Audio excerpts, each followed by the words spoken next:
Hey guys, HDV here. Now, what is Pokemon's slogan? Gotta catch 'em all, right? In its own sense, it seems pretty difficult, but some Pokemon in the franchise were incredibly hard to find and catch. Now, I'm not talking about legendary Pokemon. Everybody knows those are hard to capture with their incredibly low catch rate. I'm talking about the Pokemon that you really had to commit to finding. Like, seriously, commitment was all that was between you, finding the rare Pokemon that you desired, or just giving up completely. With all of that being said, today's video goes over the top 5 hardest Pokemon to find and catch, all of which is my opinion of course. Also, like previously mentioned, this video won't be going over any legendary Pokemon, seeing as we already know how annoying they are to catch. With all of that being said, let's get into the video. Starting things off, we have Cryogonal, who was a huge pain to come across and catch in Pokemon Black and White. You can find this ice-type Pokemon in the Twist Mountain. The horrible part though is that you only have a 1% chance to encounter it. That is unless you go in the winter, where it gets a small boost up to 5%. With that being said, if you thought that just finding this Pokemon was hard enough, well, you're in for a treat. Cryogonal has a catch rate of 25, which is just above the catch rate of a legendary Pokemon, making this Pokemon even more annoying to grab for your Pokedex. Thanks for that, Game Freak. Coming in at number 4, we have Dunsparce, who was nearly impossible to come across in Dark Cave back in Johto. Similar to Cryogonal, this Pokemon only had a 1% encounter rate in the cave, making your possibility of finding one pretty slim. However, there is a light at the end of the tunnel. No, that wasn't a reference to Dark Cave, but sounded pretty good. Anyway, if you beat Hiker Anthony, the trainer, on Route 33 and trade numbers with him, he'll let you know when the Dunsparce are swarming the cave. Otherwise, good luck finding one of these Pokemon.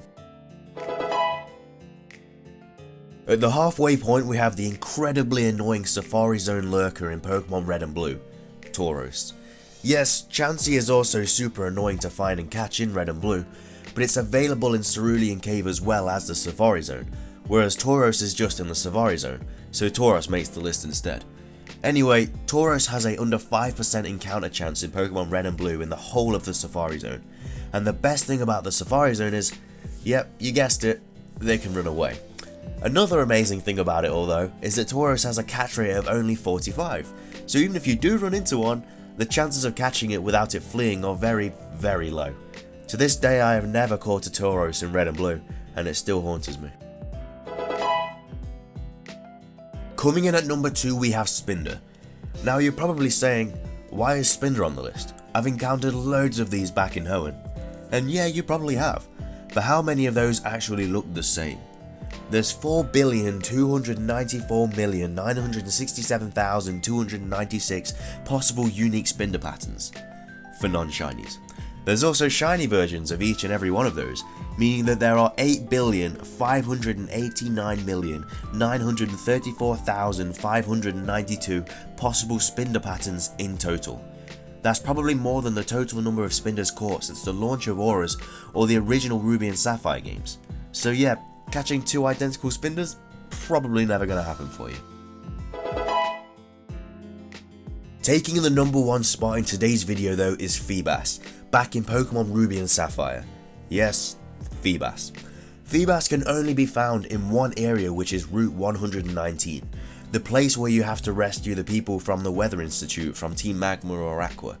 If you've ever looked around on this route, you'll see that along with the high grass, many secret base locations and pouring rain, there's a lot of water. This is where you can fish for Feebas. Here's the catch though, no pun intended. He will only appear on 6 of the hundreds of tiles on that route. Yes, 6. And it's different with every copy of the game.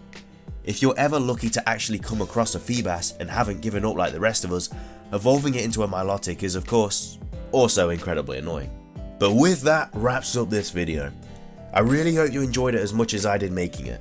Looking at the rarest Pokemon is always a pleasure because it's such a fun subject.